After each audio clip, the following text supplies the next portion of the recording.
Don't worry, but I'm used to being live. I'm sure you won't have to edit me out To at edit all. Sam out all the time, so it's completely fine, dude. Yeah. There's always one. Every podcast has one. The best part is that it's not always Sam. Sometimes we swap it up as my favorite part. Oh, I like the idea though. Oh. I'm gonna like try to like find some old recordings. Like hopefully when you guys wear like the same shirt one time from like another podcast, and I can just like kind of throw in like a whole entire tangent that isn't relevant to the story of the podcast. I want to see if I can do that next time. Just For a like, fact, Zach does that plenty. He wears the same. I like, mean, I was like, dog, rotation I of am Hawaiian like shirts, walking yeah. material. Yeah. Like, I have to have worn the same like, Hawaiian shirt. Did you at listen to some the point in podcast where time they're on talking the about Sage and podcast, he right? just starts talking about his wife's dinner, and then they go back to Sage? That was a very odd cut. Dude, that would be so good. That would be Like, so good. What, I would what did love he that mean by episode. that? Yeah. That's what we Definitely doubles should've down done on your for opinion of the April Fools. format. You know, everyone else is like Sage, Sage, Sage, and fucking Aggro's just like, actually, let's talk about something that fucking matters. You know, it's just oh,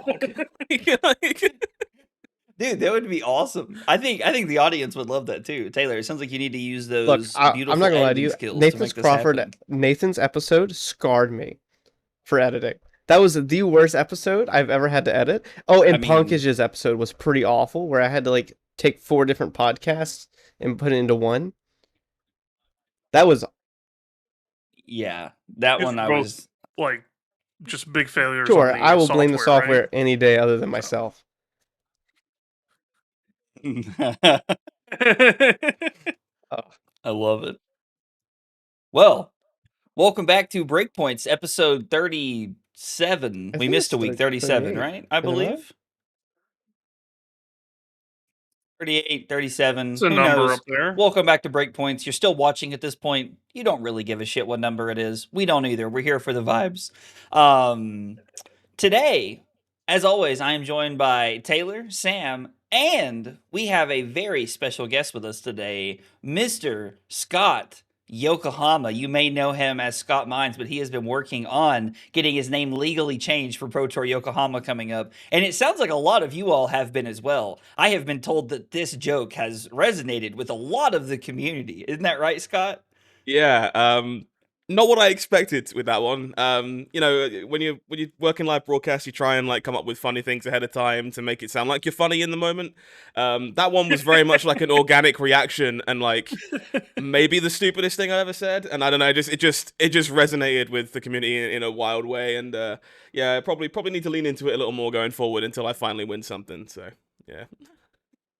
When you do, see, the beautiful part about this, you're going to keep changing your name. And then when you do win something, you get to be like, see, I told you guys. This was the answer right here. It's like the time for the insane run, right? Where I like win Yokohama, like change my name for Vegas, win Vegas, and I'm like, okay, now I'm believing my own bullshit. You know, eventually there's a line where it starts getting a little too unbelievable. So yeah. I think I speak for everybody that if you win Yokohama, I think there will be a lot of people changing their Twitter handles, okay? I think there's a lot of legally binding paperwork's about to be submitted in various countries across the world. I gotta change my name now to like. 100%. Oh no, Can't wait dude. to be known as Taylor Sam Minneapolis. ProQuest. I'm ready. I gotta set it reasonable. No, It's not gonna be not Taylor that, Nationals, is it? So you know, gotta be something. Oh, no. That was a great episode, everybody. Well, no, Brutal. we can I'll see both you be guys next week. Minneapolis. No, there's room for 2. It's okay. You know, like it'd be Sam Minneapolis, I win Nationals. Taylor Minneapolis, you win the calling. Easy peasy, done. Go now. And then What you get to have have I done? another person you share a last name with, make the confusion even worse. Yeah, what happens in that final actually? If it's like Sam Minneapolis, Taylor Minneapolis in the final, surely split. the world just We like just split. ruptures or something. I don't know. There's Yeah, there it's needs like, to be a okay, fit. man. Yeah, that But, makes sense. That tracks. Okay. Oh no, this is the best idea ever. This is a hard cut. So Taylor always talks about if we ever meet in the finals or anybody he knows, we just how we have to split. That's like just we're going in knowing this, no talking about it. We're splitting the pricing, and we're gonna play the worst game of Flesh and Blood known to man. Just take the absolute most Always wanted to abysmal do that. lines possible. So bad. Do not be that guy. Don't do it. You Yeah, know how hard I it is know. to cast games when Yeah, players are that's deliberately why. shit? It's like actually the worst. Like, 45 so minutes. what you're of telling just me is you hate me the worst- personally, Like, right? could you imagine like that's watching the a gravy issue. player just like play chump from their hand, pass turn with like 3 cards in hand and like 4 gold? Like, dude, I'd be like, gold. Like, this is the finals. What the? Yep. Activate compass. Yeah, Hard no, it's cast like- rigor mortis. Pass. You know, like, Like, it's, wow. that's This where event we're was at. free. Like, yeah. Holy crap! Just make Mage Master master boots and fast. pass anyway. It's perfect. See, so I feel like we actually came up with the best test ever if you want to get into being an official Flesh and Blood like caster, like for the actual like for LSS. You have to like Ethan finds the worst game ever played, and then they have to cast over it. Because there are a few times, like when we're sitting in the Discord, like Scott, I can hear you guys fighting for your life sometimes when players play things. Like I Yeah, get like, it. You know, I think most of us do our best with that. I got kind of lucky in the sense that one of the first callings I ever cast was like an Olden mirror in the finals. So I had the trial by fire of 64 sledge swings to like, you know, teach myself how to make that still sound entertaining. And nothing has ever been worse than that. You know, my second calling was like CYB Enigma dot pile. And I was like, so, you know, I learned the fucking hard way. But you know, it's you get better as you do more. You just get more used to filling airtime and making things sound interesting. And it does help when you actually enjoy some of those decks too. Like, I had a lot of people complimenting the Decimator Dory games at London because they were like, I actually found those super interesting because it's clear that you did. Because for me, that matchup's got like tons of pitch stacking and where your Steel Blade shunts were like really mattered and stuff. And like, I think if you actually gel with the deck, it's way easier to make it sound cool than like, well, that's a Titan's Fist, which is, you know, very tempting if you're not so inclined. No, that makes sense. I completely get that. I mean, I'm somebody who loves the Guardian Mirror, for example. Like, and there's a lot of people who think it is very boring. Like, yeah, like Taylor's shaking his head right now. Like, me and Randy love to throw sledge back and forth at each other. Like, I love that kind of thing. To be And so, fair, like, yeah. I completely Randy's a get what you're sicko. saying, man. Yeah, for I'm sure. just gonna say it. I love Guardian, and by inherent nature, I am forced to love the fatigue plan sometimes because you have to fall back on it as Guardian sometimes. But man, Randy loads in with 70 cards in a dream, and Fiddler's Green and Midas Touch. Love him to death. But man, he has one game plan in every matchup, and that is to run you out of cards, dog. Yeah, I get it. Like, I was a huge fan of the Kano mirror, and I know there are people that would just like rather bleach their eyes than watch that. So like, you know, it's it very much depends what you're in, and that's the joy of something like Flesh and Blood, right? Like, we all enjoy different aspects of it, so coverage has to appeal to everyone. I can't always pull games that are like what I would find sick. I have to go find the things that someone else is going to enjoy as well to make sure we kind of target everybody along the way. Yeah, no, absolutely. I think you guys do a really good job of finding a good like diversity of games. You know, like I mean, there are some events like where you'll see like a lot of the same hero or whatever. But I like to talk about London as an example, like World Premiere London when we did Silver Age: The Calling. You know, there were not that many Briars on stream, and Briar was everywhere that weekend. But there was still enough of them to where like I saw 2 or 3 Briar games for the weekend. So I tip my headband to you all. Y'all do a fantastic job at making Thank sure we you. have diversity of good matches. It's like definitely something we've refined over time and like gotten better at the more we've done it. And I think the more we lean into making the broadcast about storytelling when it comes to the players and their tournament journeys and stuff, the less people care about the decks they're actually playing anyway.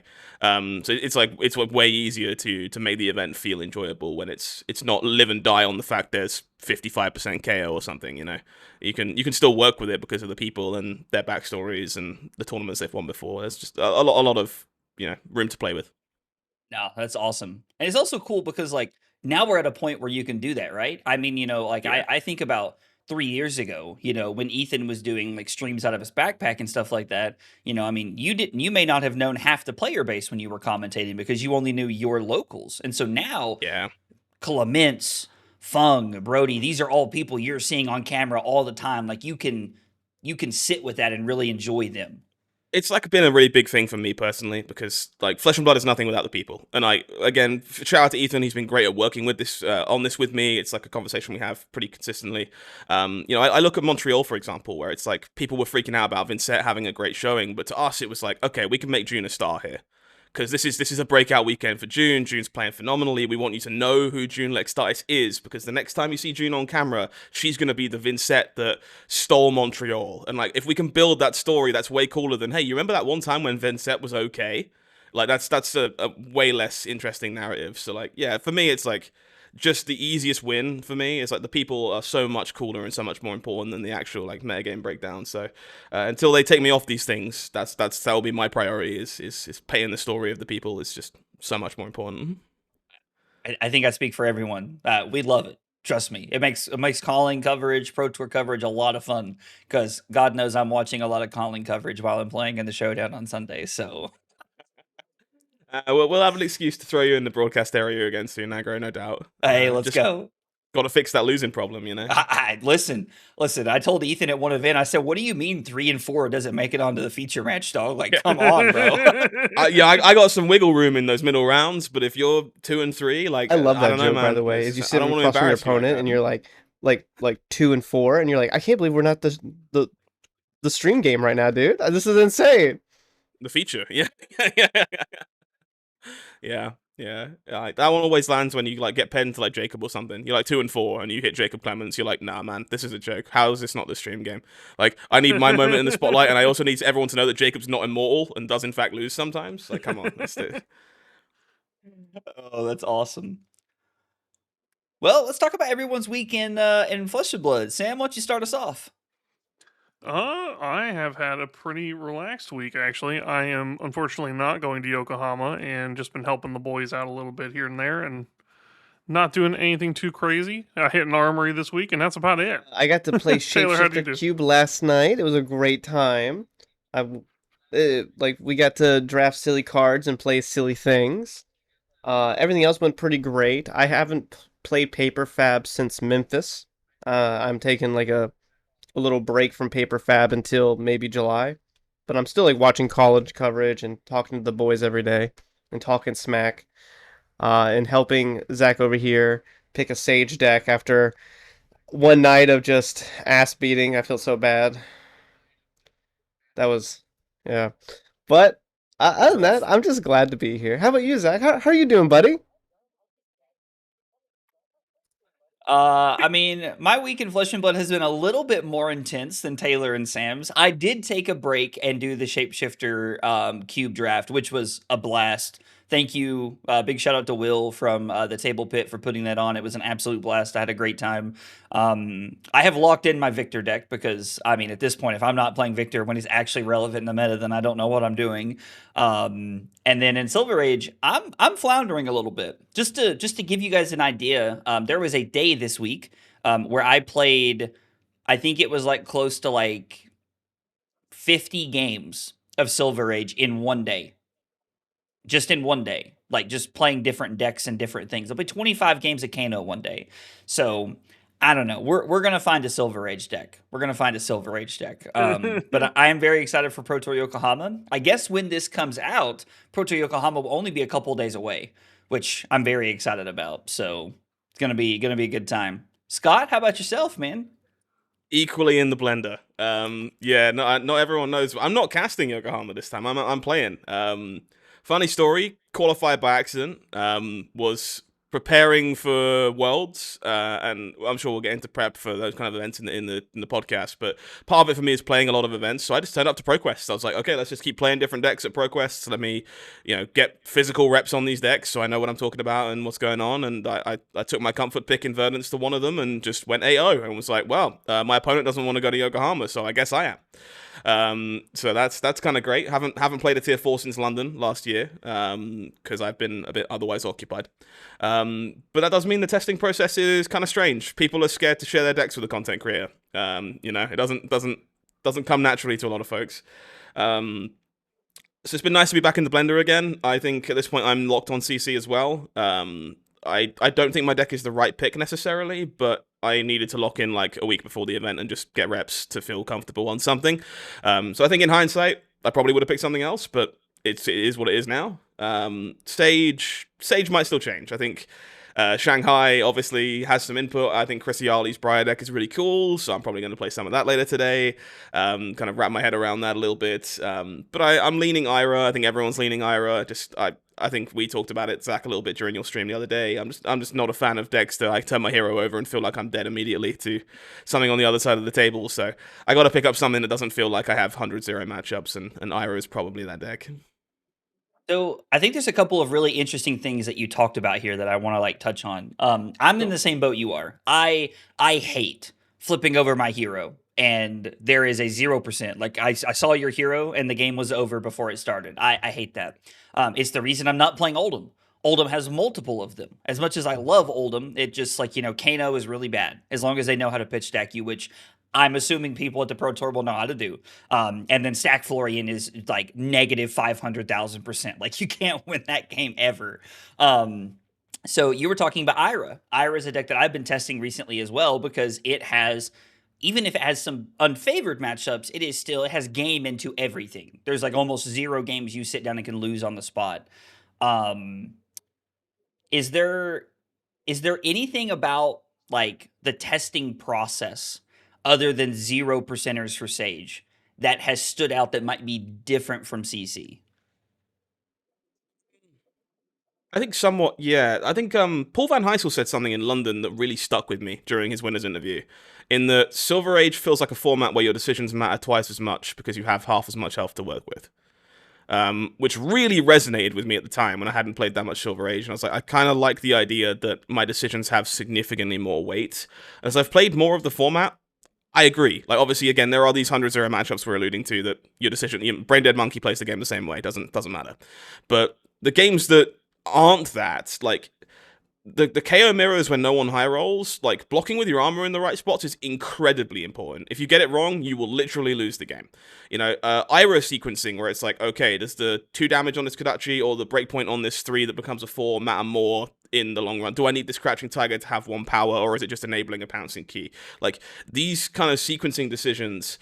They carry so much more weight in the format because of how quick and punchy it is. You get your pouncing pause once. Does it need to give go again to a pouncing key, or do you have a key unleashed in your deck or something? Should you have a key unleashed in your deck because you only have the 1 tiger? These aren't really things that you kind of have to mitigate so much in Classic Constructed because most of the time the game is going long enough for you to not have to worry about the variance of these things. You're going to enable all the payoffs you put in your deck because you have enough of a life total cushion to do it. So I think efficiency is the name of the game, and I think numbers are better than on-hits in Silver Age. It's probably my biggest lesson at the moment. There's some exceptions to that. Pummel, of course, is just numbers and on-hits, which is great. But for the most part, I think picking... like, it's why decks like Terra are succeeding. I think like raw numbers are just like way better than trying to interact with your opponent, because when you have 20 health, 7 is way more pressing than it is in CC, It's basically 14 if you want to think about it in that way. And if I was sending 14 in CC, I'd be pretty damn happy about it. So yeah, that's kind of what stuck with me about the format so far. So I remember Paul made a similar comment when we had him on the podcast. I think this was right after London or right before London. This was after London because he keeps winning. So we were like, hey, London. Yeah, that's right. That's right. He does. The good vibes. He does for do us. that. Yeah, Maybe he can teach us. But I remember him saying that, like that having 20 life really emphasizes the small mistakes that you make throughout the course of the game. And it's really interesting because I feel like Ira is kind of a deck that also emphasizes those, because you may have a extra blue that you're not going to convert or do anything with, but you're like, oh, I'm going to block. And some people might just throw it on the wild ride, the first thing that gets thrown at them. But, when you get hit with Strongest Survive, it's going to feel bad that you didn't save that to block later. So I also really like that. It does... There are times where, like, don't get me wrong, it's a 20 life format. There are some feels bad moments. But I think overall, like, the testing process has been very fun. And I just wanted to ask, because Sam and Taylor have been forced to jump into the blender with me and play the decks. Like, I think Taylor played 8 KO games into me the other night. We won't talk about our final record, but let's just say it rhymes with 2 and schmicks. It was awful. Yeah, I get it, and I think there is an appeal to this. Like, obviously, the format needs to be more fundamentally simple for onboarding, because ultimately Silver Age is an onboarding format for new players, but I've had games where I've sat there and gone, damn, I didn't break my blood scent to send a Kodachi. and I lost by 1 damage, and this blood scent is still here. And I don't get that as much in CC these days, you know, and those real micro decisions carrying as much weight as they do is pretty appealing. And I'm hoping we get to see more of that at the high level when players really go all out with the Pro Tour, as opposed to, well, it's KO Florian, good luck, Florian, which is way less interesting to watch, you know. Oh, for sure. I love it. Absolutely love it. Sam, I believe, has our list of topics for us this episode. Yeah, sure. We can jump into this a bit here. So we've kind of beaten around the bush a fair bit. Let's do this in full on reverse order. Talk about the Pro Tour first, and then Scott, how about you tell us a little bit about how you got into cards and casting?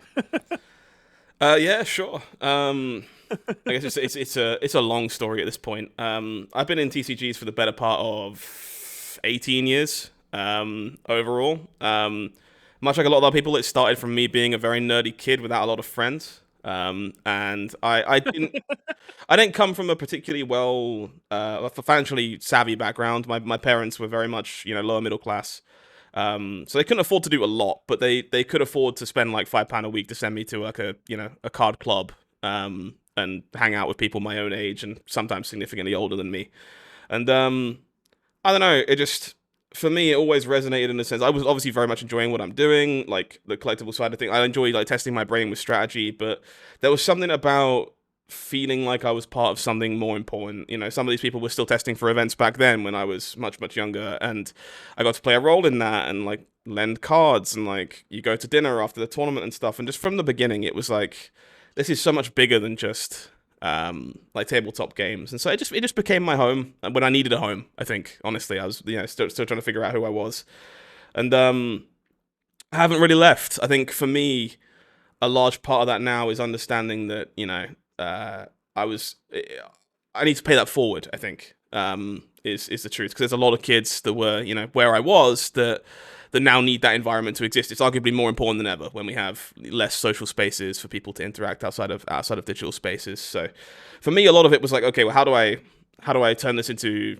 my everything? Because I don't care about anything else, which is maybe a bit morbid, but like it was very much the only thing that ever really resonated with me in a way where it's like, I truly care about this. And so I needed it to be a career of some sort. I didn't want to, tried working 9 to 5s, and like my degree is in like film and TV, and I was in the film industry for a bit.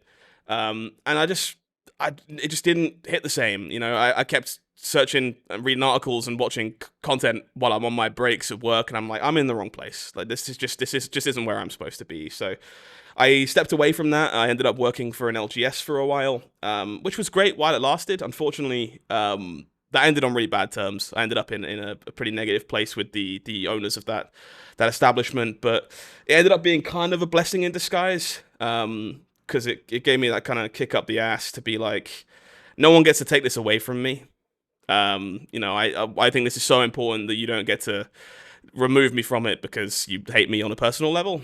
And so I started making content at that point, which is like, okay, I need a way to stay in tune. No one wants to hire me right now, but I need to not lose my presence entirely. So I started the content creation journey with a busted ass lamp I pulled out of a tip to light my room, and and just started streaming to anyone who gave a shit. And eventually, I started doing well in tournaments because I was kind of at that age where you have a little more freedom to not suck at these things. And wrote some tournament reports. It was like, okay, I'm winning. People give a shit what I have to say. Like, let's write some stuff. And eventually, I think it was there's a company called .gg who used to run like Magic, like MTGA Zone for Magic's Arena. Yeah. Marvel Snap Zone, which is where I found myself primarily in the end. We're like, hey, we want you as a host of our stuff. Do you want to come and like write articles for us, host our YouTube channel, that kind of thing? We'll pay you as a full-time gig. So stepped into that door. If you've ever worked for a startup, you'll know that's not exactly easy. Sometimes things are a little shaky and people are a little morally ambiguous. But thankfully that opportunity led to Channel Fireball originally reaching out with Flesh and Blood, and were like, you seem to be doing all right at this Flesh and Blood thing. You seem to be able to write an article. Would you like to write articles about a game we know next to nothing about? And so, great, started there. And when you're on the payroll with a company like that, suddenly it's like, new game releases. Do you care about writing content for that game? And I'm like, I like money. I would actually really like money. It would be great if this was my full-time affair. So, I'll write about that as well, and I'll write about that as well. And slowly but surely, that turned into what is now my full-time not contracted career. I'm now actually an employee with TCGplayer, who bought Channel Fireball, writing about all of those games and stuff. And then for casting, I mean, that just came about in a sense of I missed streaming in a weird way, and kind of wanted to step into the casting space and be more of a host for people. It's about creating that welcoming environment for me, and it's much easier to do that in a vocal sense than it is a written sense sometimes. So I took old callings and was like, what if I cast over these? I'll just take the audio off them, I'll grab a friend of mine, I'll just cast over them and show them what I can do. And I sent them to LSS, and a year went by and no one said a fucking thing about it. And I was like, great, okay. Clearly no one cares. But eventually I did like a remote battle hardened for Ethan, cast some rounds from the comfort of my living room. And eventually LSS reached out and were like, that was pretty good. How about we give you a chance at a calling? And from there, we've just kind of snowballed to the last 18 months where I've suddenly started casting World Championships and everything else. So enjoying the ride while it's going good, I guess. Oh, man. That's incredible. I'm kind of, I'm always surprised when it takes so long, because I listen to you and I think, man, I just full stop, I think you're probably my favorite caster to listen to. You just are incredible. So the fact that they heard your first set and then didn't say anything, and then they finally actually see you in action, and I don't know if anyone actually heard it. Like, for all I know, I sent those to a content inbox, and they were like, "Oh, another person who wants to cast." That's fair. We'll get round to that, And also, the truth is, your first stuff is always your worst stuff, right? I gave it a good shot, but I wasn't as good as I am now because I have more experience, and when they first gave me a calling, I gotta tell you, I wanted it bad. For me, it was like, this is the shot. If you fuck this up, they will never hire you again. There's so much talent in this space. You have to crush this. And I put in literally hundreds of hours of preparation for that calling to cast it. I blew my voice out several times.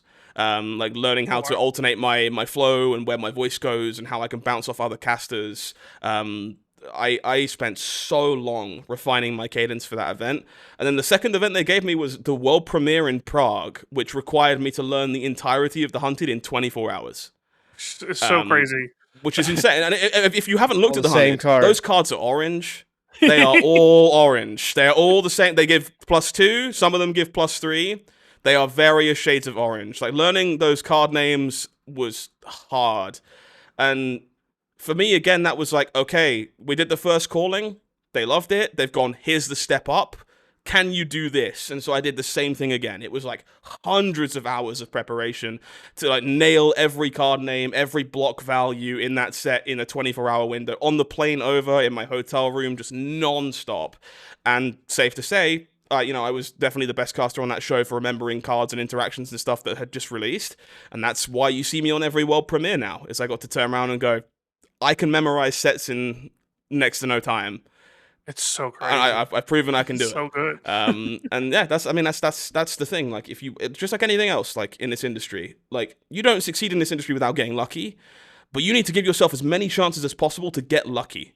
If you're not giving yourself the chances to get lucky and putting in the work and the effort, what are you doing? So when those chances finally arrived, for me, it was okay, rest of the life goes on hold for a bit. We're gonna crush this with everything we have, and that's. I like to think how I've got to the level that I'm at now. So you said a couple of things that really sat with me, personally. This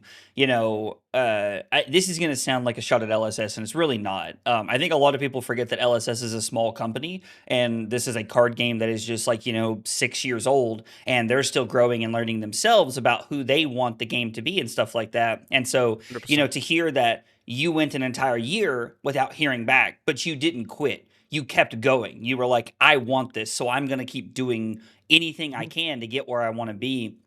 is something that sits with me a lot, because I would have a lot of people who would be like, "Oh, I can't believe you haven't gotten a spoiler card, or you haven't gotten this," and stuff like that, like all like very nice things to say. But I'm like, listen, if LSS ever picks me, I'm going to be grateful when they pick me. But until then, I'm going to keep streaming, I'm going to keep playing, I'm going to keep doing my thing, and hopefully we get there one day. So I don't know, just to hear you say that it's all about you keep pushing and you're looking for what you want, and you're like, I'm going to make it happen. I don't know, that really sits with me as a person. I love that. That's a great story, man. I'm really glad. I think I live by a code of conduct, and it sounds kind of cheesy, but every single day you got to go to sleep closer to the target than you were when you woke up. Like, it doesn't matter how much closer. Sometimes it's big days, sometimes it's small days. Days get really hard. We all have good and bad days. But if you get up and make even an iota of progress towards where you want to be, you haven't given up yet. Never go to sleep until you're just a little bit closer, and then eventually, you don't know when, but you'll get there. Like, for me, like, I would love to eventually work with LSS full time and have this be a full time. So I love this community. It's my home now, and I get to do so many cool things I don't get to do anywhere else. And so I'm not gonna stop, because that would be stupid. But yeah, the goal ultimately is like, okay, can we turn this into a full time affair where it makes sense for me just to be on like every show? And what have I got to do to make that happen? Because that's what I want. So, what gets me closer? I keep casting more shows, and I keep doing more podcast appearances. I keep shaking hands, playing side events, giving out booster packs. It's all about making memories, because the more people that associate me with being the face of Flesh and Blood's broadcast, the more likely that is to happen somewhere down the line. Love it. Absolutely amazing, man. I would really Appreciate love that. it if Thank you very LSS much. like committed to more of those like side shows, even kind of like how you're alluding to there. Like when they brought Caleb's World Tour Weekly out, I was like, oh, this is sick. This is a great idea. It's good for like anyone who's not super plugged in like we are to get that quick recap, 10 minutes, figure out what's happening in the game. That stuff's awesome. More content like that from LSS would be so sick. And if they could like find ways to implement like you and the rest of the team into those type of roles, it would be, I think, so good for the game and long term. I think it's just a matter of time with that stuff, personally. Like, as Zach was just Yeah. saying, like, the company's still small. People forget how small sometimes. We're talking under 100 employees in a lot of cases and a lot more freelancers and, contractors and the like.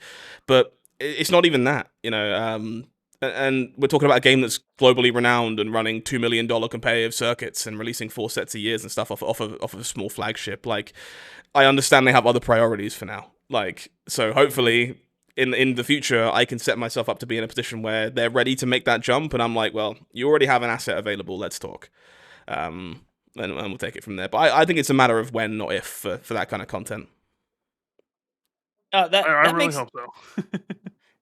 I think that makes a lot of sense, like, and they've done good jobs, like Sam said, of like starting to like slowly branch out, like Maj, like the World Tour Weekly is great, and it's amazing content, and it comes from the official page, so it's like this like really cool thing. And when you said that, I know we made that comment a couple times now that LSS is a smaller company, and I think even I'm guilty of this, that sometimes I forget that, and it's like, oh, like, well, they did this, and it's like, well, there's 70 of them trying to figure this out, and 60 of those people aren't even responsible for what happened. So I have to remember that there's Exactly. 10 people working on this one thing that affects all of us, and maybe we cut them a little bit of slack instead of me sitting at home with my pitchfork ready to be upset. Like, it's the same with broadcasts, right? Because as I say, I work on a lot of games these days, not just Flesh and Blood.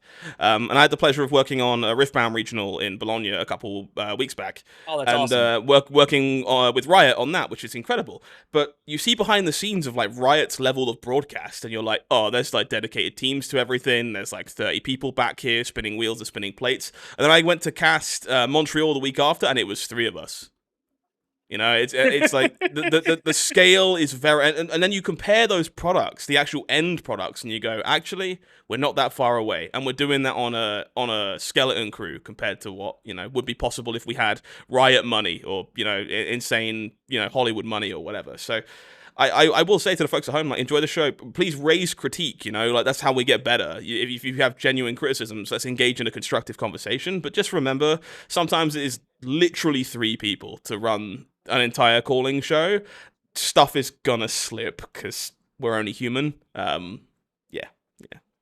You talk about stuff like slipping. It makes me think of when we had Bryce on. He was talking about like, you know, he was casting and Ethan forgot to hit the winner's transition. And so he's sitting in the booth going, and the winner is like screaming so that Ethan like knows, hit the button. Which is like, to think about that stuff. I went back and watched that clip on the stream and I was like, that's so good. I love that. There's some verbal cues, man. You're like, I have my ad read, I know what's coming for the next round, and then I'll sit there and we're live and I'm staring at the camera and Ethan in my ear goes, that's a different ad read ready. And I'm like, fuck. All right, how do I transition into a thing I didn't know was coming? Because that's not what we discussed a minute ago. And I can't show that on my face, and I can't say it with my voice, but my brain is like, man, we're fucked. This is on you. Get the train to go somewhere. Holy shit. And you might not be able to see that in my face at the moment, but that happens. That stuff is very real. And, you know, that's why all that pre-production is so important. But again, like, there's so much to be done by the team. Sometimes small things do slip. We do our best. The fact you don't notice is a huge testament to the level of broadcaster we're currently on. But, like, man, it's hard sometimes. Hey, you know, it's great that you do keep it fully composed, but just every now and again, if you let it slip, holy shit, would it be a great clip? It'd be so funny. we lean into it sometimes. You'll get like the soundbite with me and Simon Nielsen with him predicting a Prism card coming up and me being like, "Oh, bro, what the fuck?" When I took the headset off, that we did that deliberately because we know like we know that the audio hangs just a little bit when we come away.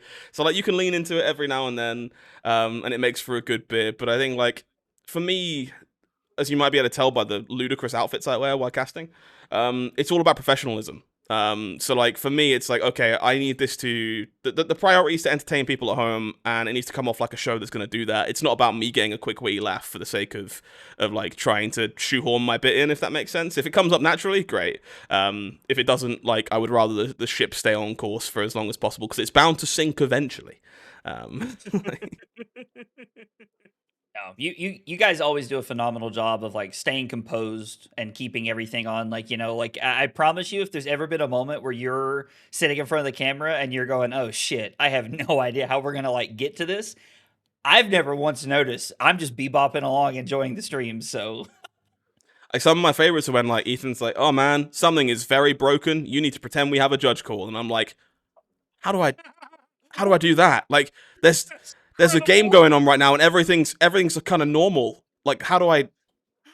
What would you even call a judge about here? And like, there's some fun. There's some fun behind the scenes with the logistics of doing this stuff. And like, again, the fact that people don't necessarily know all the stuff behind the curtain means we're doing a damn good job at making sure that stays smoke screened. But I'm always happy to talk about it. I got plenty of horror stories. So yeah, happy to shoot the shit about that kind of stuff. What's your best one? Let it rip.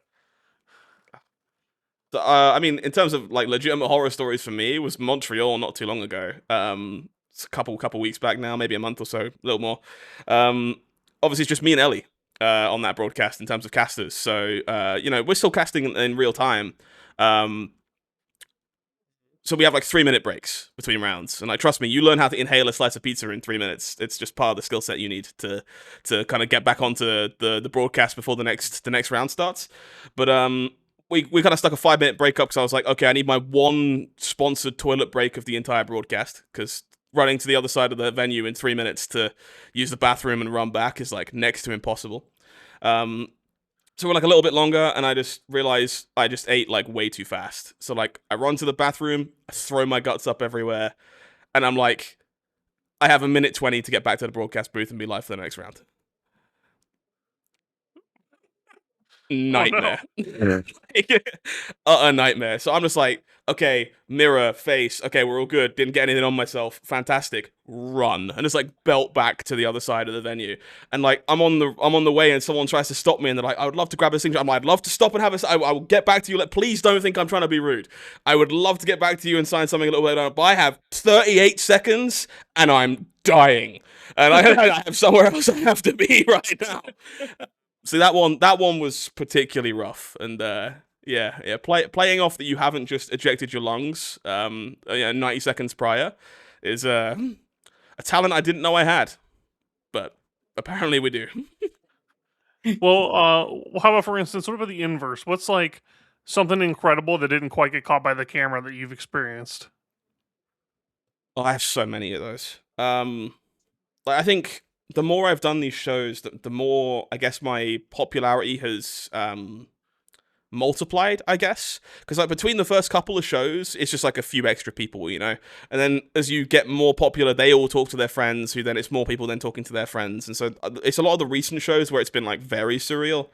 I think the ones that really stand out to me, in Philly for Worlds, I had some guy maybe 30 minutes away from the venue honk his car horn at me and throw a sealed box of Super Slam out the car window at me to catch, which was really cool. That was a nice gift. Same trip in Philly, we were at a ramen restaurant, and the table behind us were like leaning over, and they were like, "I'm sorry, who are you?" Because people kept stopping by our table like non-stop to like ask for photos and signatures and stuff. So they thought I was like real world famous, and I'm like, man, I just want to eat this ramen, but like. I'm gonna have to explain to you that I'm a card game personality, which is so much nerdier than it sounds. But on like a personal level, like, I don't know. For me, again, these events are just about making memories for people. Maybe that's in the feature match area, maybe that's not, like whatever else. Like, you'll see like the 6 o'clock events when I'm like done casting for side events. I'm always in those, because for me, it's like some people just like want to play against the caster. They want to have that story to tell to people, and I've gone in the habit of just filling my suit pockets with booster packs, like, which I promise I acquire from LSS legitimately. No, I actually do. I always get permission ahead of time to kind of like fill my suit with booster packs, and like I'll just sit down for my round, and I'm like, okay, the match next to me, you're playing for a booster. The match next to me, you're playing for a booster. My opponent, you get one, because yeah, that makes sense logistically how that works. And in London for the world premiere, one of the players sitting next to me, they were like, "I've been playing for 3 days. It's nice to meet you. I got dragged here by my friends. I'm having a good time. I really wish I could build into CC, but I'm a little worried about the price point of entry, so for now I'm just going to enjoy Silver Age." It's a lovely conversation to have. I had a pleasure chatting with them. They crack open the booster after they win their game. They open a Findle Spring Tunic, and they start crying. Oh. And it's just a core memory for me. That's because, amazing. Like, what did that cost me? It cost me a booster pack. It cost me a little bit of my time. For that person, for the rest of their life, their tunic, they got gifted it by a caster at the first event they went to with their friends, and it's going to become an iconic piece of their flesh and blood story, and it cost me a booster pack. You know, like, let me do more of that. Let me just run out and give people stuff and, like, you know, make a memory. Like, so, like, it's a lot of that kind of stuff I wish we got to capture more on camp. Like Connor Bryant's winner interview in Montreal, just like where it clearly becomes a bit too much and he starts getting tearful. That's the stuff for me. It's so human. And like that's what I want to highlight about our game and our community, is the human aspect. And like, yeah, more of that. Always more of that. That. Dude, That's awesome. I don't know, just like the tunic story is amazing. Sorry, Taylor, go ahead. I like the story. Yeah, it just, again, like, it's just about making memories. You know, it costs you nothing if you can make someone's weekend a little brighter. Like, I actually have one really good story though, because you're talking about popularity, and I know the boys know this from Montreal, and it's like one of my favorite stories ever. I'm playing in like a side event with this guy. This guy comes up behind me, taps me on the shoulder, is like, "Hey, will you sign this Marlin card?" I was like, "Yeah, sure, I'll sign the Marlin card." I sign it, and this is in the middle of a game. I'm not like, we're just like straight playing, and I give the guy a card. I was like, "Oh, thank you." And the guy in front of me, the guy I'm playing, he looks at me, and goes, "Am I supposed to know you?" And I'm like, I don't know how to answer. No, I guess not. No, it's just like a. Like, if you, it's so humbling, right? It's just like I've ton of those. Like, the one that I always stands out to me, for that kind of stuff. I went to a PQ Plus at a big UK Expo 2 days after Taipei, the world premiere in Taipei. I was jet lagged out of my mind. Do not try and play PQ Pluses when you are at that level of jet lagged. I literally like landed from the plane and walked into the PQ. Terrible idea. Don't do that. But like, it's like High Seas Limited, because it's like pre-release weekend or whatever after the world premiere. And my round 2 opponent goes, "I feel like I should know you from somewhere." Looks up, and they're playing Taipei on the TV at the sales booth, and I'm on the TV. And I'm like, yeah, I guess maybe you should. Then this guy cleans my clock. I'm like very jet lagged, playing terribly, get absolutely crushed. And he just goes, "Man, they hire anyone these days, huh?" Oh my god. Holy I'm like, shit. that's lethal. I'm owned. I can never work here again. You do Yo. not know me. I was like, oh man, no, okay. That's a real humbling experience real fast. So I was like, I'm not going to play any more Fab today. I'm going to go back to the hotel and sleep. That's I like crazy. that one actually. That's good. Like, oh, this is why I like casting instead. Yeah. No one can fault. No, I mean, I say that everyone faults my quality as a player being a caster. No one thinks casters can play. So it's nice every now and then to prove that wrong. But that was not a weekend for proving that wrong. So you actually talked about that. I think we were talking about that during one of my streams the other night. You and I were like chatting about that. You know how you like carry this like chip with you because not like a literal chip, but more like on your shoulders kind of thing of like just making sure. Listen, okay, like just for everybody at home. He really likes Doritos, that it's like you're in the booth all the time. You're not good at this game. Get back in the booth, caster boy. Like I'm sure stuff like that like happens all the time. And so like I just going to events and doing well to like feel like you're proving everybody wrong. I'm sure that has to like lift a weight off of you. I think it did. I'll be upfront because I spoke to you about it the other day. I struggle with it quite a lot. There was a time where I was very much a respectable player. I've played multiple world championships. I've now played multiple pro tours. I have very strong calling finishes at the largest callings of all time. I'm not embarrassed by any of those things, but there are a lot of people who, those who can win, those who can't cast. Right, is kind of the mentality that comes from people, and yeah, I do both because I think I have to do both to be really good at my job. And I think prioritizing growing our game has been more of a priority for me than like taking down the trophy. But I'm still a competitive player. And I think I used to very much be like, okay, pick an amount of money. Let's gamble. Let's play. You want to see how good I am? That's money match. Let's prove it. I started realizing I was like I was just living to like satiate other people by doing that. And it's a really bad way to be, I think, because you just end up in your own head a lot. You're never going to get the approval of those people. If I spike one PT, they'll be like, Silver Age in it. Guess you got lucky. Like, there's always going to be an excuse. So for me, I need to be satisfied with where I am and my own level of player skill. And like, I would argue I'm not right now. I haven't played enough in recent memory because I've chosen to lean more into casting and try and take more of those. I haven't played a European calling since London because I've literally worked them all. It's not that I don't want to. I've chosen the other lane instead. So I've definitely been leaning more that way, and I'm maybe not quite as happy as I'd like to be with my player skill. But like, I need to be satisfied. I don't need to care what anyone else has to say, and hopefully everyone gets to enjoy me playing a cool game every now and then. And maybe I show you a thing or two if I do end up in a feature match. But that needs to be a cherry on top, not the rationale.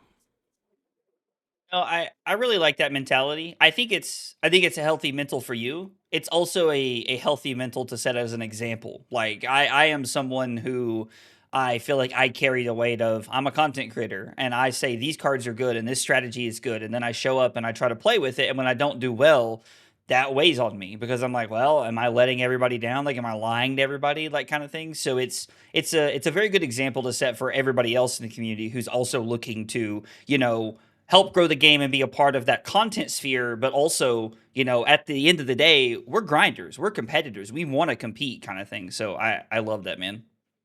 No, I'm glad you do. I think it's important, and I'd say I definitely wasn't that way to start with. It used to really eat at me. I just think the more I've kind of gotten used to the situation, I just think it's, as you say, it sets a bad example for people that want to get into content, want to get into the space where they suddenly have all these false expectations and like, yeah, I don't want to turn up as Scott Yokohama in 03. That would suck. But you know what I will do if that happens? I will tweet out that it doesn't work. And then I will move on with my life.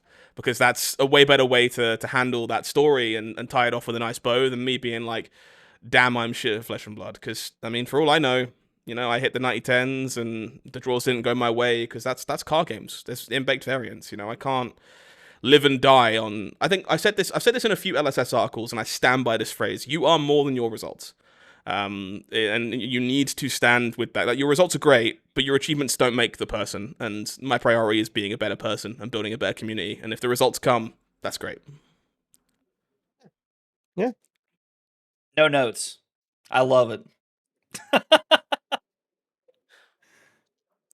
I struggle feeling that way myself. I'm not gonna lie. I wish I could wrap my head around that mentality. I do that stuff all the time to myself. Comes with time, my man. Like, I to be straight, like, again, there's a reason I'm vocal about me not being that way to start with and getting all confrontational and money matching. Like, everyone's human, you know. It's only human to want to do well and to succeed and prove that your time was worth the investment. And I'm sure one way or the other you'll find a mentality that works for you with that going forward. But don't punish yourself while you figure it out, because I've like shifted my goals from me doing well to the whole team doing well, and that's been really good for my mental. Very much agree with that as well. I think team structure is obviously super helpful for numerous reasons, but if you can celebrate the success of other people, it's way cooler, way cooler. Oh, yeah. So. I'm excited to hopefully get a Discord Buddy. picture change this weekend. Yeah. That's what I'm What hoping stage for. deck are you bringing for the showdown?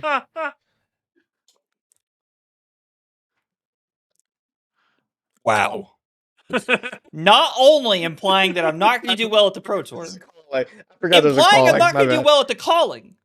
Actually, so then actually, I gotta Zach, play at the Zach, showdown. what up? So I tell you what, Zach, exit stage. what I'm saying left, is you're going to top Zach, 32 the like, Pro that is Tour it and then right win the there. stage showdown. I don't. I appreciate that. I appreciate That's that. definitely what he meant. Yeah, Definitely. yeah, That's of course. definitely Because it. I'm sure that's how everybody at home heard that Sentence. sentence too when I they mean, listened to it. I think you're going to top 8 this time because you can't forget to put lightning. That, by the grease in. way- It's not legal. Dude, base. I mean, technically is legal, but you can't play it Victor. Not So in there's your deck. that. Man, I'll tell you Not what, my though, deck. that story still gets my butt clenched. How do you think I feel? I lay in Nothing's- bed and watch the game. I lay in bed and watch the game at night. Can you imagine the look on Curly's face when she comes to bed and it's just me losing to Prism on the TV and I'm like laying in the bed, sitting there like wallowing in my own self-pity? It's okay. You're still my favorite player. Moving on. Thanks, man. You know, I hope to have No- that no, you moment don't. one day. No, you don't. Scott, in case you don't No, know. no, you don't. Me and Zach no, both you have don't. it. You don't want it, buddy. Yeah. Yeah, me too. You do not. No, trust me. Just win. Yeah. It Just stings win. more than you realize, to be honest. Like, I mean, don't get me wrong. Like, I joke about it a lot. I don't really lay in bed and watch it. I do watch it every now and again as a reminder that I should always be looking to improve and be better at the game. But that was a long Saturday night for me in London. Like, I mean, don't get me wrong. Carly and I went to dinner. We had a great time, and I did my best not to let it affect me. But it did. That was a long Saturday night for me in London. Dude, I think I still think about my missed Tunic trigger that cost me top 8 in Memphis Buddy, last year. I didn't block so I with a can blue. only imagine. Like, But how cool is that? You know, like, how cool is it that we're playing a game with so much weight that it matters that much to you that you think about it 18 months later because you wanted it that bad. Like, gotta reframe these things in a positive sense. Can't just be like, man, I remember sucking 2 years ago. Like, it's just not To be a fair, good place to be. I actually downstairs. I have a little frame in my house of a blue drill shot that lost me the finals of a calling. I have it like I'm like, man, I should have blocked with that. I'd have won the game if I blocked with that. Yeah. I was standing right there. That's Yeah. that's kind of cursed, but you do you. Like, I'm not gonna judge. We've all got our own things, but I don't know. I don't No, like no, waking no. up to trauma It's every more morning. of like That a seems discipline a thing. It's bad like, way to hey, go. I need to improve myself to do better next time. Sure. Yeah, Got to drill it into you, you could say. Oh, was real yeah. yeah, I know. yeah. That's what they paid me for. Oh no. Big bucks. So for Scott and for everybody at home who maybe doesn't understand the comment that I made just a minute ago, when somebody on the team does well or like, top eight's an event or wins an event, our Discord server becomes your picture from that event in our Discord server. So just so everybody at home understands what I was referencing. I just assumed you were going up on top of the Ferris wheel and taking the winner's photo from like the skyline. great, of actually. Yokohama, like just let it rip. Like, Yeah. screw these official winners photos. Like, I always said, like, if I ever win anything in Lorcana, Disneyland, bro. Like, straight up at the front, trophy, bang, get the castle in the background. Sickest winner's photo you could possibly ask for. I agree. That would be 10 out of 10. That would be awesome. Exactly. You got to sell it. Yeah, well, I want to make the coolest winners. I always said to Margin, when Margin top 8 Worlds, it's like, bro, you're about to get the sickest winners photo ever because you're in a wheelchair. And it's going to be the most iconic photo going because you're just like, yeah, well, no, this is story time times X. So yeah, just I don't know. Make the most of it if you get those opportunities. And you don't win a Pro Tour every day, you know. Go take a wacky photo somewhere and do something cool with it.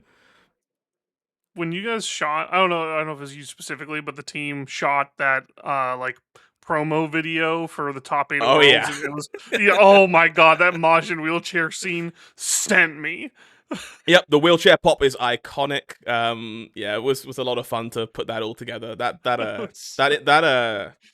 little video package went hard as hell. It was a good one. So Big fan good. of that. All right, I'm gonna pull us back on track a little bit, even though we're bound to jump right off immediately again. Yeah. Scott, what's your favorite moment you've actually casted on camera?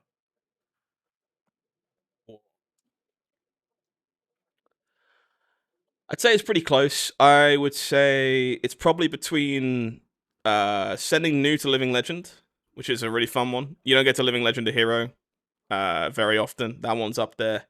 Being one of only 2 casters to cast James White, it's pretty sick. That's on the bucket list as well from London. But probably the Paul Van Heysel turn, where he blocks like 26 damage with 3 allies in hand, breaking the flexors, blind hits the blood on the water, winds are calling off the back of it. That one's probably the apex, I think. We were talking, I forget, maybe a few days ago or a podcast or 2 ago about one of the most like iconic moments in Flesh and Blood, and it was like that one. And I like said like Earth Hay Sigil, but that like the Paul Van Heysel one is just so crazy. Banger. Yeah, it's definitely one that sticks with me. There's one from Worlds as well where there's a Starvo that like survives 3 Sonata Arcanics for lethal because they have Triptolite Fantastic every time.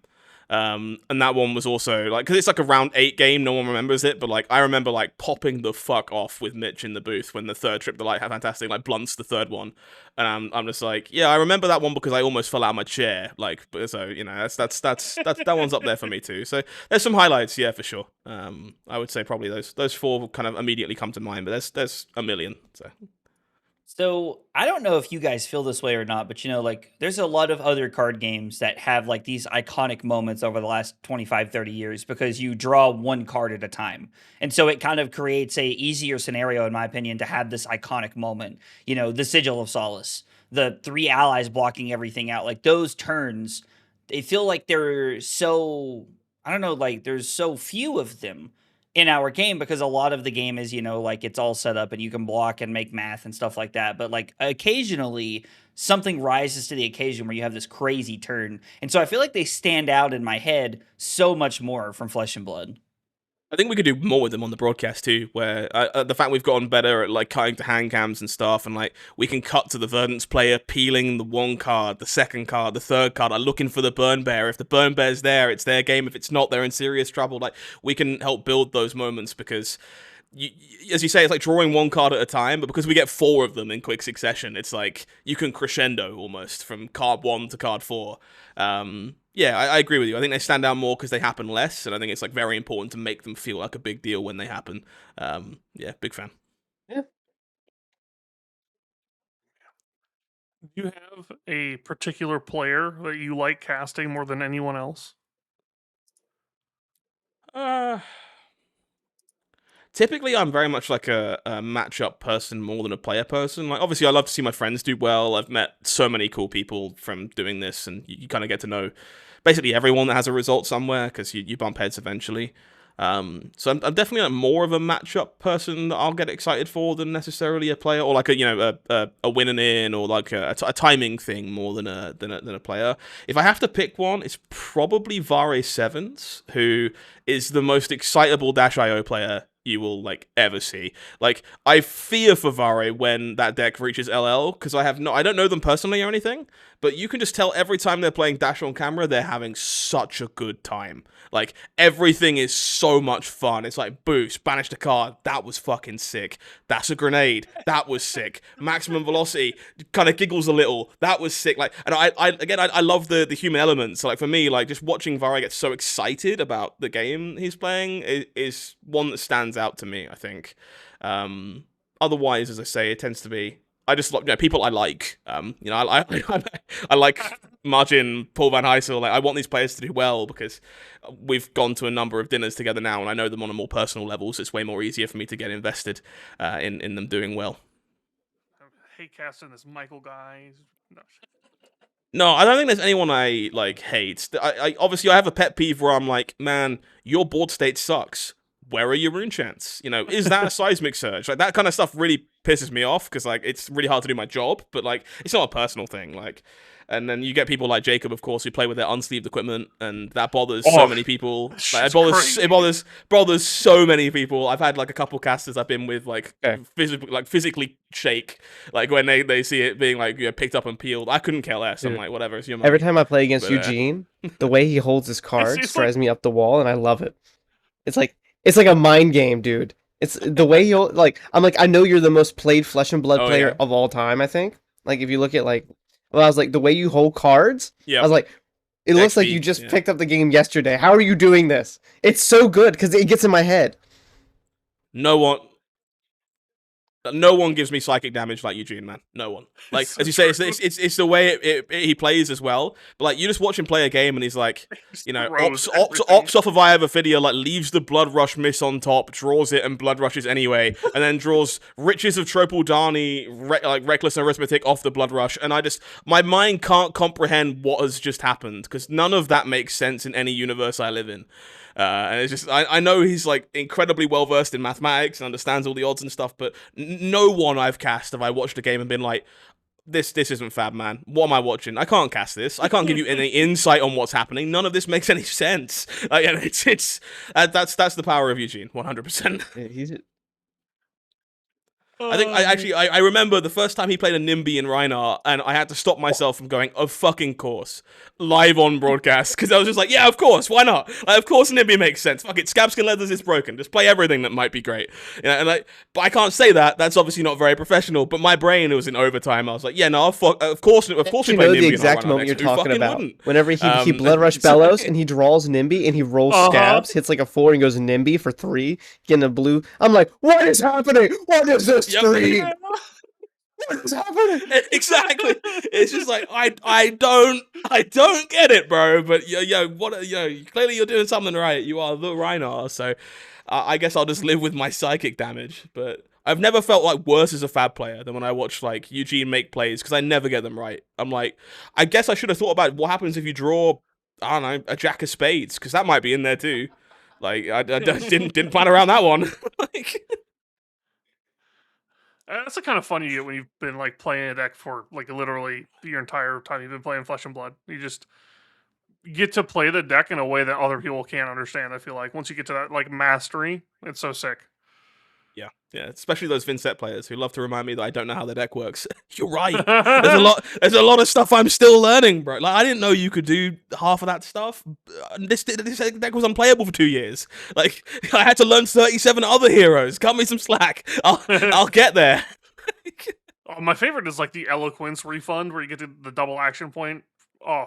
Yeah, so I knew about all that kind of stuff, but like the first time in London where like somebody, no, maybe not London, maybe Montreal, where someone like deep recesses a call and like replays the call, and I like lose my mind. I'm like, that's so fucking sick. I didn't think about that. And Purple Vincent chat ripped my ass, and I was like, well, first of all, forgive me for not brainstorming new lines with Vincent straight out of pen, but also like, did you want me to treat your deck like it was boring?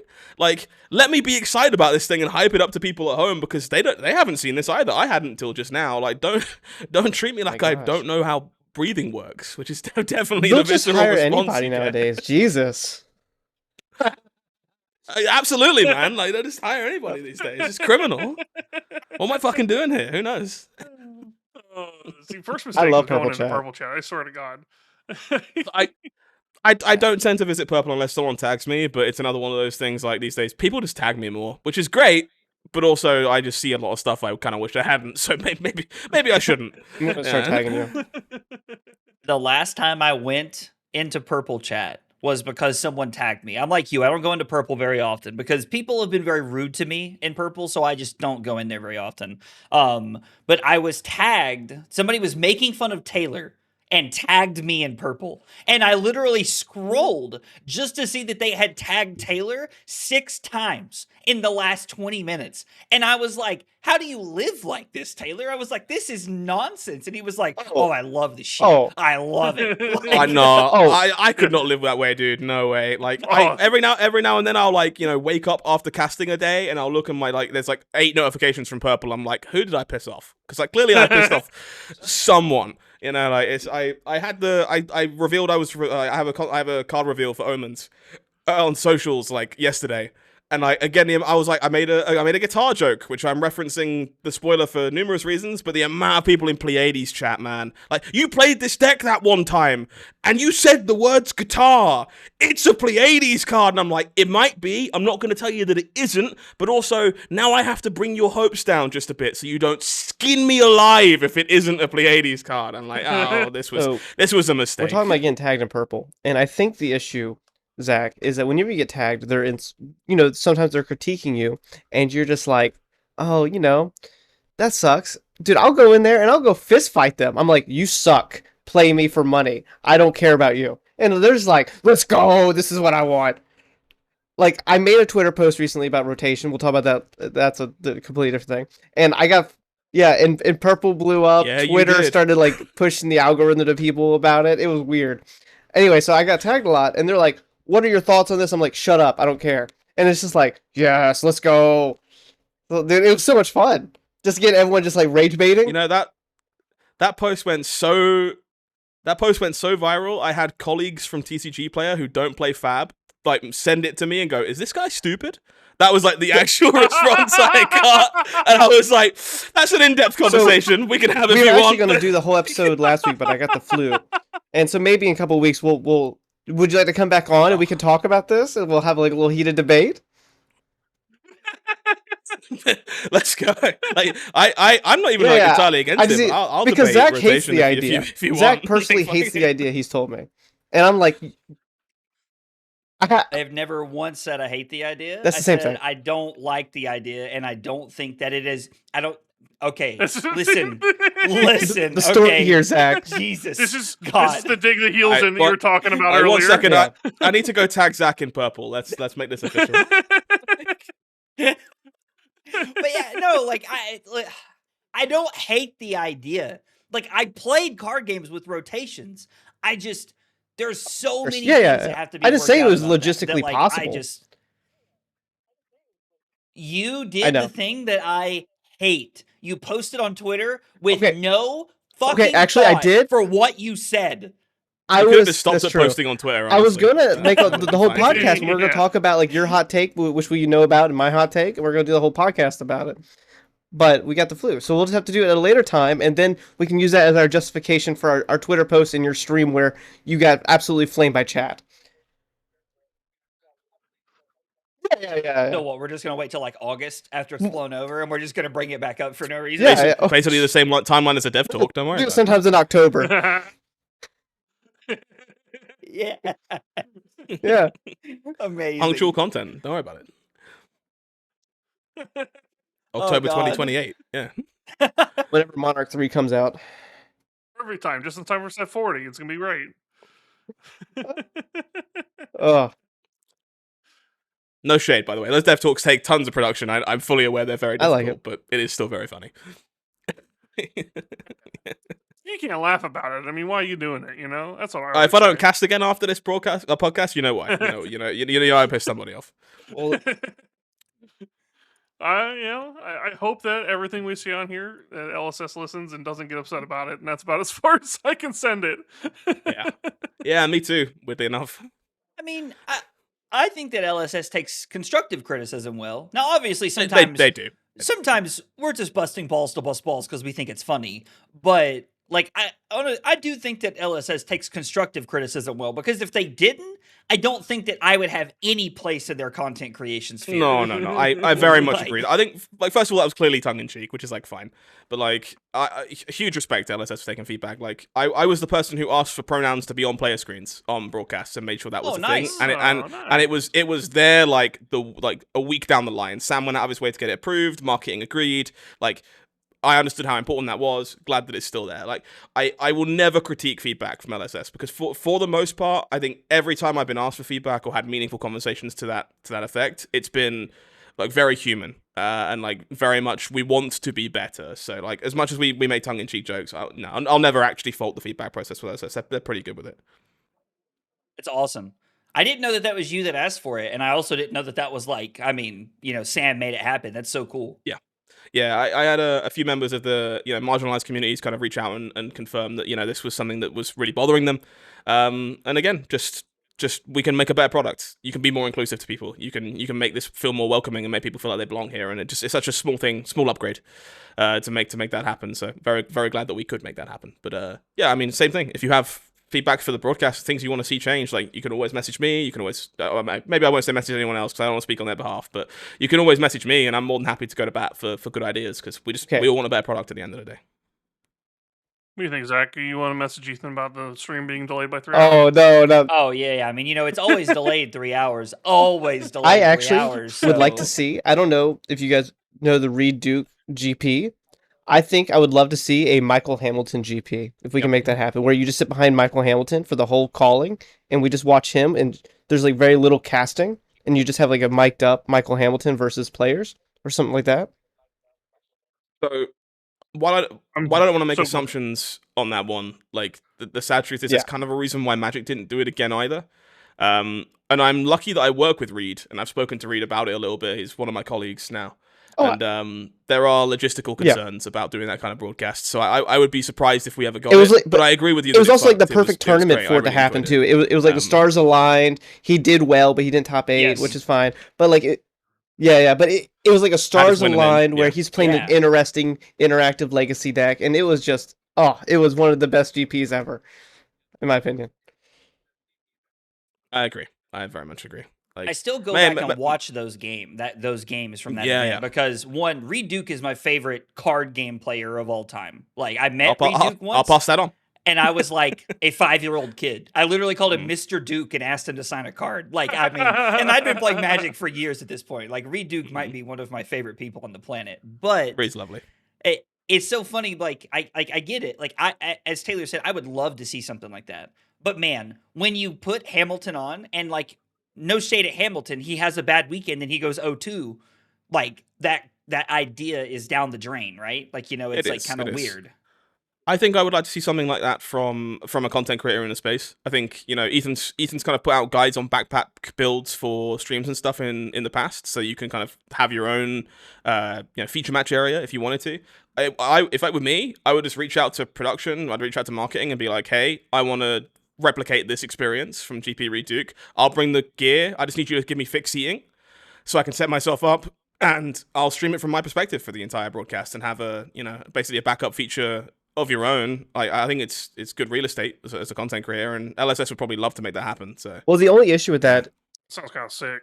I am opening my notepad right now. You got money left from your $5,000 to make this happen? Dog, I am opening my notepad right now. We will make it happen. You want calling aggro blaze, like, so you can have your own perspective and stuff. That's one way to make sure you get in the feature match area, right?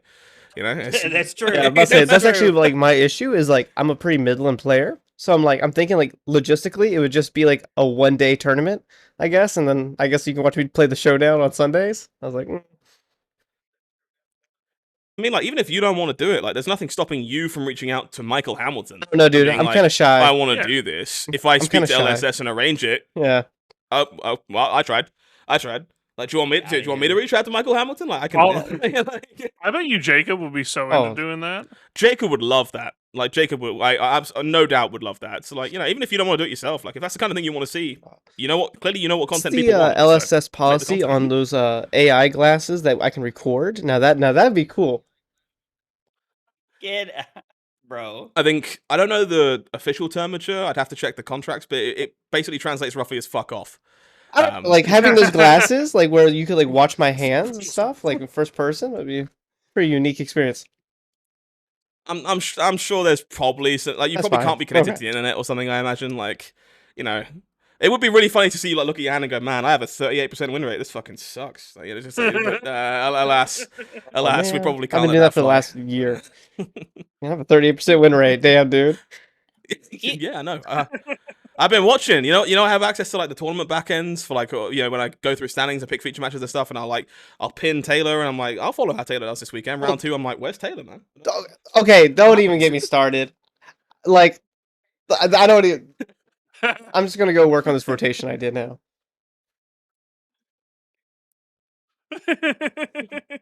You know what content the I people understand want. That's the all I'm game. gonna say. I'm gonna make some more rage bait. It's engaging content if nothing else. You can always say that, Taylor. You know exactly how to get Yeah, people to click that's the on nicest shit thing you you've ever post. said to me, actually. I literally told Carly that the other night. I said, if there's ever a reason I get canceled, it's nothing because of anything anybody said on the podcast. It's because of some stupid shit Taylor tweeted. Like 100% because he's constantly shit posting. And it's the perfect shit posting because it always gets engagement. Like I do that with tier lists where I'll like post like a pretty real tier list, and then I'll just throw like a random hero in A tier, and like engagement just goes out out of the wall. It's like, did you see Katsu's in A tier? Oh, Yep. Yeah, it's always Katsu. If you want like the biggest engagement tip I can give yeah. you, just misspell something. It's really easy. Just make a spelling mistake. I assure you'll have 50 comments telling you fucked up and spelled something wrong. It is the easiest engagement you could possibly ask for. I may test this theory at some point. Wait, oh, dude, actually, that's a great idea for the thumbnail for this podcast. I'll just name it Breakpoints, but I'm gonna spell like break. I got this, guys. Oh, dude. Easy win. I'm really honored to be on Breakpoints. Thanks. It's perfect. The people will get to like minute 85 and be like, oh shit. I got It was like the one time I accidentally misspelled something in one of your podcasts, and like within like 5 minutes of the podcast, I got like 7. Do you know what I'm talking about, Zach? When you're like, hey, you misspelled something. There was literally 3 comments, and people were like, you misspelled this, and it kept popping up on my phone, and I was like, what happened? And by the time I saw it, you had fixed it. Yeah. So like I just saw the comments. It's content school 101. No one wants to leave you a comment to say they agree with you. They want to leave you a comment to say they disagree with you. So you need to do something that they're going to disagree with. My hot take stream about the Omens situation in the bans was the most viewed stream, I think, short of the keynote in Philly. When like the keynote that I streamed in Philly, it was like I had 255 people watching.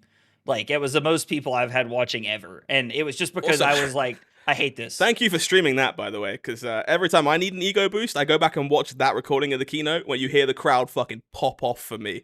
It's like one of the best feelings I've ever had in Flesh and Blood. I get to go back and watch that keynote, and like maybe Teklevossen got a larger cheer than me, but nothing else did. Events, casters, fucking no, everyone else goes mental for me, like debuting for Worlds, and it's like whenever I need a confidence boost, I'm like, let me go find the Philly keynote, and then I have to feel good about myself pretty quickly afterwards. So. I love it. That's amazing. Oh, that's incredible. All right. We're dragging on a little bit. I'm going to jump us over to the podcast questions while we wrap this bad boy up. So we got Maitre Delau, I believe. Maitre Delau. However you want to pronounce this. Who is your best casting partner, Scott? That's a question that's very loaded and will get me in trouble with. Answer carefully, friend. Answer carefully. No, I think I have to kind of give a side grade answer, not only for my own safety, but probably because it is actually true. Like a lot of the talent of being a good caster is being adaptable to working with different people, because everyone has different strengths, different weaknesses. They're very good at different things. Like I can be really energetic with some casters, and I can't be equally energetic with like Ellie or Sam, because we'll just bounce off each other into Infinum and get too excited. You know, like it's very much a figure out what everyone's good at doing. I think at this point I'm a big fan of working with Gabe Scher. We just work together a lot. I think because we've now done 5, 6 calling, something to that effect. You understand the nuances of each other like very well. So like your rhythm is just like natural. You know where you can pick each other up and where you could fall short. So I would probably say Gabe is a front runner just from the fact we're so well versed. But some other standouts, working with Pankaj is incredible. The guy's just very good at what he does. It's just a pleasure to get to work with him. Had a lot of fun working with Ellie. It's a very different vibe than working with a lot of other people. Incredibly knowledgeable, very energetic. Makes for a good show like that. Working with Brian is super interesting because he's a very calming presence on the broadcast. Is very methodic, very analytical, and tends to gives you more of that like baseball radio kind of vibe of commentary than maybe like esports commentary you kind of get from a few of the rest of the combinations. So there's stuff I love about everybody, and I think a lot of the fun of the job is kind of adapting myself to bring out the best in them and vice versa. That's a great answer. Yeah. All right, Tiny 10 Hands coming in with, how do you prepare for a long day of casting / how do you recover when it's all done? Preparation, like, the best thing you can do is try and not ruin your body, because like people don't necessarily know this, but I don't get to choose a lot of healthy food or anything when I'm casting, because it's about what can you eat quickly and what's available in the venue. So you kind of have to accept that during the show you're going to be crushing a pizza or some burrito or something that's available as venue food. So heading in a lot of the time, it's like, okay, get a good night's rest, you pack the trail mix, you stay hydrated, it's bringing water. It's stuff you do for tournaments, It's nothing too dissimilar. I like to think of your body as a very complicated machine, and if you assign it to a task, it needs to be able to do that one task well. If you haven't got fuel in you, you're not going to be able to do that task. So for me, it's like staying on top of those things, making sure I'm well rested. If I can go to the gym in the morning before the broadcast, I will. Kind of just opens the body up, same kind of thing. Not always possible, depends on the hotel, but it's always kind of a nice luxury when you can. Those are very much the things I would do for long days. You also just kind of have to teach yourself to balance hydration and not having to run to the bathroom in your 3-minute breaks all the time, which is a skill. But that comes with practice. Recovering afterwards, it's tough because like I don't like missing the staff parties and stuff at the end of events because I'm knackered, but I'm a big believer that if I still have energy at the end of the day, I didn't give everything, which is like not acceptable in my book, so I want to leave it all on the table. So I'm getting a bit better at like quick recovery from just doing it a little more often, but for the most part, I accept that I'm going to run myself into the ground. I'm probably going to die in a hole, and then I try and book a flight that's a little later the following day. And I just let myself have a sleep in the following morning and try and take gentle care and pack some comfortable clothes to fly back in. Give yourself a little bit of extra leg room if you're feeling particularly nice to yourself, and then maybe take another day off work after you land to try and, return to some kind of healthy living lifestyle and not just be full of various foreign delicacies. So it's probably my best tips with that one. The day after is really key if you can actually afford the PTO, man. That's always the biggest challenge. But getting that extra day in. I'm currently in the negative. So a lot of people don't know this, but I haven't had an actual day off since 2021 because all of my PTO gets spent on casting events for LSS. I have to take the time off to do it, so I don't get any other holidays. That's it. Everything is given to casting. So for me, it's like I think I'm like -3 days, and I'll probably have to buy some off of my colleagues to make up for the ones I've used that I can't have. But we're in it for the love of the game, as they say. So, and just when I feel like I love the game and there's nothing else I could do to make myself more committed, I learned that you are taking time off from your job to work for the game that we love. That's intense, man. Wouldn't be able to make it work any other way, Got to pay the bills somehow. So as I say, if you call it motivation if you want, but if you want something to be your job, you got to act like it's your job. So if I wasn't willing to make those sacrifices, I don't want it bad enough. It tends to be the way that I look at it. So it doesn't mean you have to do the same thing. You don't have to make the same sacrifices. Everyone's journey is different, but I love what I do. And if the downside to that is I have to use my PTO to not take any holidays, deal, I accept. Al the Gamer Panel comes at us with, if you had to cast an event with one of the Breakpoint's members, who would you choose? That's a good one.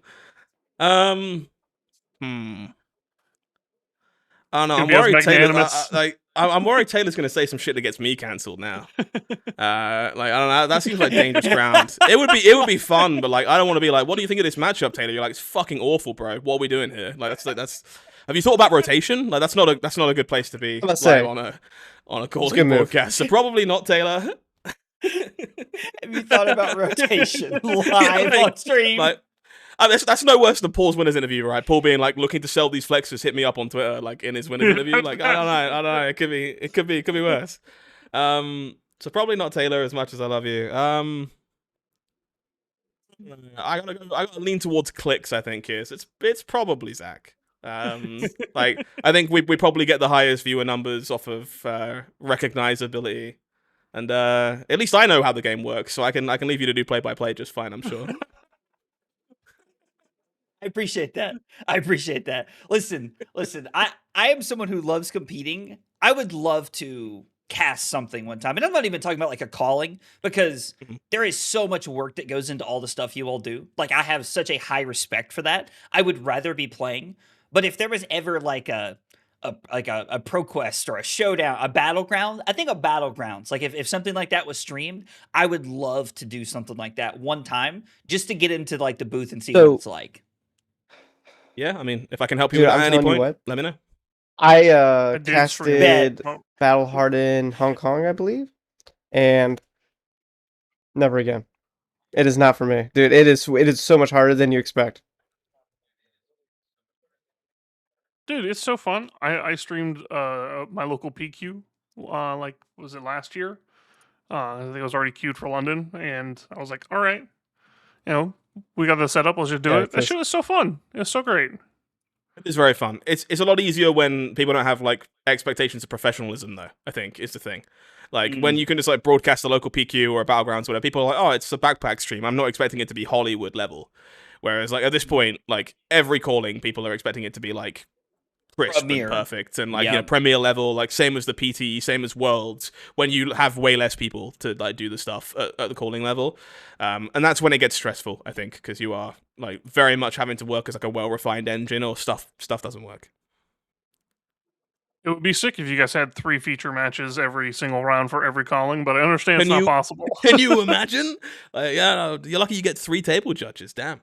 It's I would love it. I think for me the backup features are like so good. At Worlds it was incredible because like it let us take risks on matchups that are normally pretty polarizing, and if they had the upset and it was a cool game, you had a really cool game to show, and if it was a absolute landslide, you were like, not that one. Okay, pick a different match. And but being able to take those risks is way cool because I want to see when the Syndra upsets the Victor, but I can't in good conscience pick Syndra Victor as a feature match because 95% of the time it's gonna fucking suck.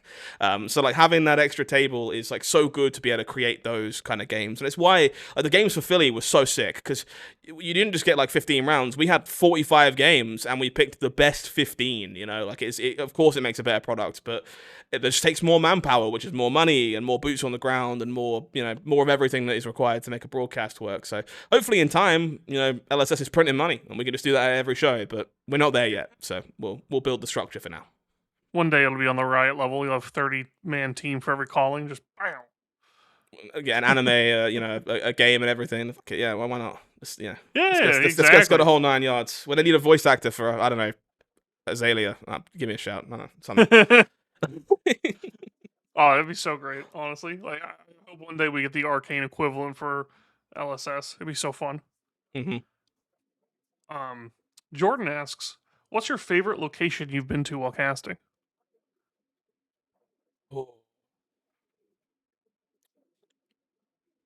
I'm gonna say Taipei. I think because it was such a culture shock compared to like kind of what I'm used to as well, but for a few reasons, Taipei is a really important show for me because, from a logistical perspective, it makes sense for LSS to send me to stuff in Europe. I'm in Europe, there's not that many people you could send or whatever. And up until Taipei, I'd also only worked with a company called Tabletop 24, who used to do a lot of the European broadcasts before Savage Feats got bought out.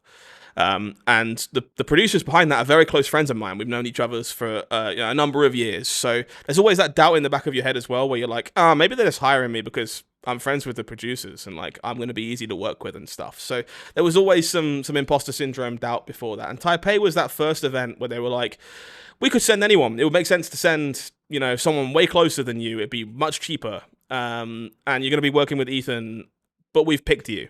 We think you're the best pick for that world premiere. And so I think I viewed that entire event with some real rose-tinted glasses, where like I just got to breathe it in a little more, and like take in the atmosphere, understand how different things were in Taipei. Like food is incredible, as you can imagine. Just understand there were people on the other side of the planet who knew who I was, which is just incredibly surreal. And like, finishing, your day of casting and walking outside the venue, and it's bright lights and it's Asian culture and it's good food. Like it's hard to beat that. So yeah, probably Taipei. Yeah.